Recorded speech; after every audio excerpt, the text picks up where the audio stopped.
अजून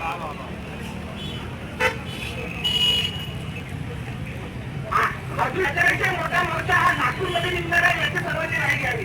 माझ्या जर का ट्रेलर पाहूनच तुमच्या चड्डीला आग लागली असेल तिथपर्यंत अजून बाकी आहे. हे भित्रे पळकुटे कुत्रे हे एक आपण म्हणून सुजाताराव आंबेडकर बाळासाहेब आंबेडकर यांना ट्रोल करण्याचा प्रयत्न करत आहे.